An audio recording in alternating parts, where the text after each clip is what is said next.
सगळ्यांचं मनापासून स्वागत। आजचं किचन मोठं आहे, आकाशाचं त्याला आच्छादन आहे।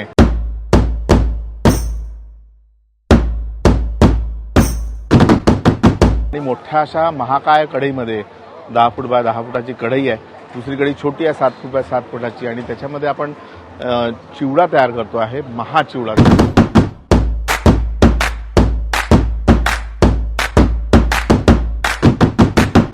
रेकॉर्ड जो बनवायचा उद्याचा बनवायचा।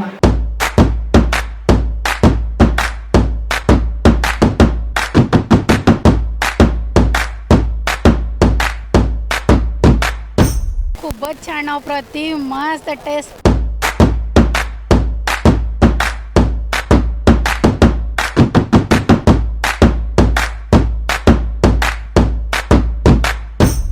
एकदम मस्त टेस्ट केलाय, खूप सुंदर।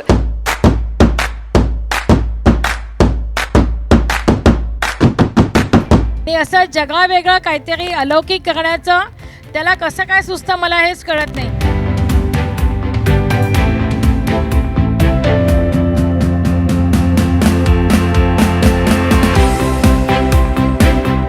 त्याच्या मुखामध्ये सरस्वती आहे, त्याच्या हातामध्ये साक्षात अन्नपूर्णा आहे आणि त्याच्या पोटामध्ये गणपती बाप्पा आहे। त्यामुळे विष्णू आमचा देव माणूस आहे।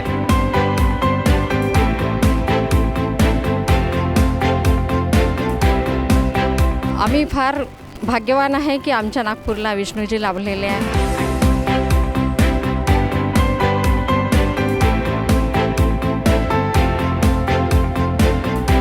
विष्णु मनोहर जी, ये नागपुर की हमारी शान है।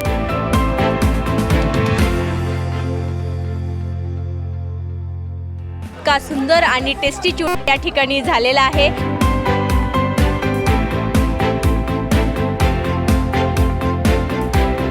माझ्यासाठी विष्णू मनोहर म्हणजे फक्त टीव्हीमध्ये पाहणारी एक सेलिब्रिटी, पण आज मी इथे प्रत्यक्ष त्यांना पाहिलं तर मी खूप एन्जॉय केलं। चिवडा खूप टेस्टी आहे।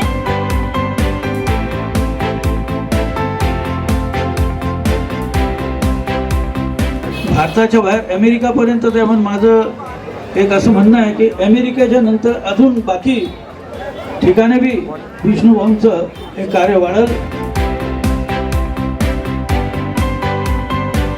We have no doubt in our mind that he has entered the hearts of millions and crores of people.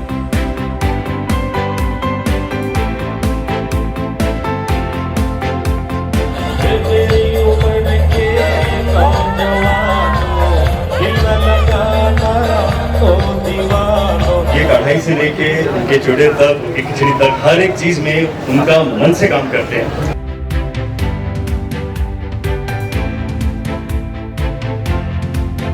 ग्राहकांचं मन जिंकणं जसं रामबंधूचा उद्देश आहे, त्याचप्रमाणे विष्णूजी सुद्धा आपल्या चाहत्यांना वेगवेगळे नानाविध असे प्रयोग करतात, सामाजिक कार्य करतात। आज इतका मोठा 6000 किलोच्या कढईमध्ये ते रामबंधूचा चिवडा मसाला वापरून जो काय चिवडा बनवतात, हा एक जागतिक विक्रमच आहे।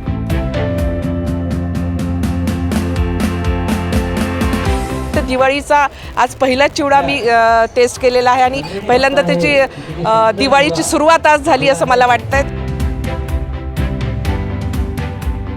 तर आज इथे मी 25 किलो चिवडा घेऊन जाते आहे। 5 बॉर्डर्सवर 5-5 किलो असा जाणार आहे। त्याच्याबरोबर वेगळे लाडू, शंकरपाळे, चिवडा, अनारसे जे कोणी देतात ते आम्ही देत असतो।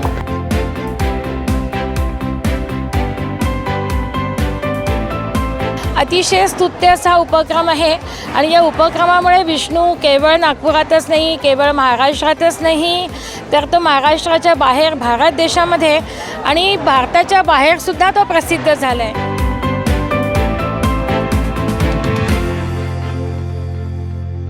आणि याचं डिस्ट्रीब्युशन जे आहे गोरगरिबांच्या घरी किंवा अनाथ आश्रमामध्ये असं होणार आहे।